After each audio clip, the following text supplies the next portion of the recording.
திருமகள் TV பல்சுவைகள் படைக்கும் பாசறை.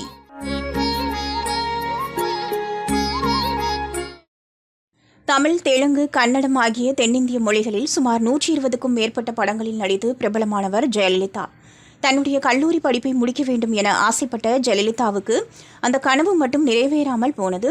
இவருக்கு 16 வயது இருக்கும்போதே வெண்ணிராடை படத்தில் நடிக்கும் வாய்ப்பு கிடைக்க, முதல் படத்திலேயே குளியல் சீன், ஸ்லீவ்லெஸ் உடை அணிந்து நடித்து தன்னுடைய கவர்ச்சியால் இளவட்ட ரசிகர்களை கவர்ந்தார். பின்னர் அடுத்தடுத்த பட வாய்ப்புகள் ஜெயலலிதாவை தேடி வர நடிப்பில் கவனம் செலுத்தியதால் கடைசி வரை இவரால் படிப்பை தொடர முடியாமல் போனது. புரட்சித் தலைவர் எம்ஜிஆருடன் மட்டும் சுமார் 28 படங்களில் நடித்துள்ள ஜெயலலிதா, முத்துராமன், ஜெய்சங்கர், சிவாஜி கணேசன் போன்ற பல முன்னணி நடிகர்களுடன் நடித்து பிரபலமானார்.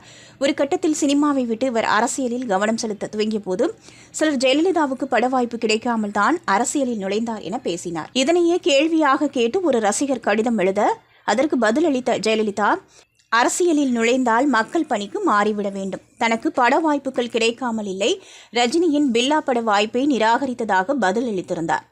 இந்நிலையில் ஜெயலலிதாவிடம் 1970ஆம் ஆண்டு பத்திரிகை பேட்டி ஒன்றில், நீங்கள் சந்தோஷமாக இருந்தால் செய்யக்கூடிய விஷயம் என்ன என்று பத்திரிகையாளர் கேள்வி எழுப்ப, அதற்கு ஜெயலலிதா, என் மனம் குதூகலம் அடையும் போது நான் என்னையே அறியாமல் வாயால் விசில் அடிக்க தொடங்கிவிடுவேன்.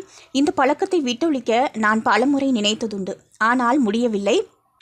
ஒரு சமயம் மைசூர் பிருந்தாவனத்துக்கு என் தோழியுடன் சென்றிருந்தேன். பிருந்தாவனத்தின் இயற்கையலில் என் உள்ளத்தில் மகிழ்ச்சி பொங்க வைத்தது.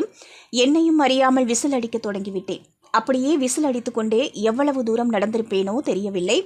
ஏதோ சத்தம் கேட்டு திரும்பி பார்த்தேன். என்ன ஆச்சரியம்! ஒரு மாணவர் கூட்டமே என் பின்னால் என்னை கேலி செய்து கொண்டு பின்னால் வந்தனர். இதை சற்றும் எதிர்பாராத நான் திடுக்கிட்டவாறே வெட்கத்துடன் என் தோழியை அழைத்து கொண்டு ஓடிப்போய் காரில் அமர்ந்து கொண்டேன்.